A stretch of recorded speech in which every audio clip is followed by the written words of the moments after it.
The Survivalist. This is the debut feature by Stephen Fingleton, and it sort of comes out of a short movie he made a couple of years ago called Magpie.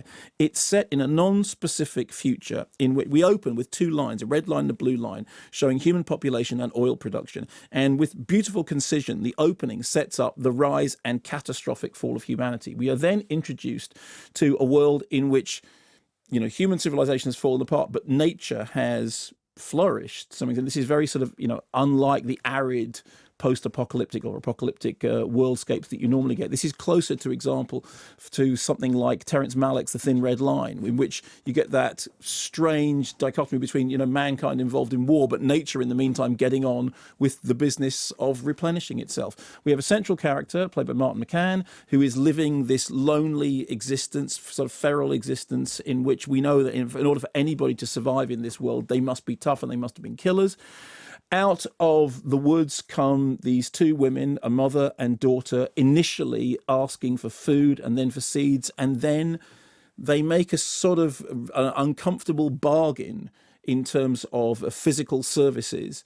And this trio start living together, but all completely suspicious of each other, all constantly looking to the outside world, which is full of marauders who may at any time descend. But crucially, this central trio distrusting but living with and forming these strange allegiances with each other. Now, what I like about the film is, well, numerous things. Firstly, I love the fact that it's a film which relies on silence, not on orchestrated music, but on the sound of nature, on kind of what sometimes get called musique concrète to tell its story. It's a film in which it's a really stripped down vision.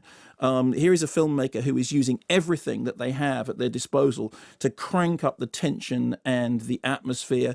It's a film in which, although there is some exposition, it's fairly sparse, and most of the time it's the characters and their physicality which tells you how they got here. It is action in the present which tells you about what happened in the past. So rather than having reams of explanatory stuff, it's a film in which what's happening right now tells you how we have got to this point. Three very, very fine performances of Martin McCann, Mia Goth and Owen Fuer, and shot with this kind of almost clinical precision in which you can feel the atmosphere of this collapsed world, and all the time you are very aware of the fact that it's not the world that has fallen away, it's mankind and civilization which has fallen away. Now, I need to make clear it's a tough film, it's an unforgiving film, it's very sort of brutal in its attitude to survival. And as I said, you know that in order to have survived, all of these people are people who are living absolutely, you know, a survivalist instinct. But I thought it was really gripping, really smart, really well made. It's been nominated for a BAFTA, and rightly so.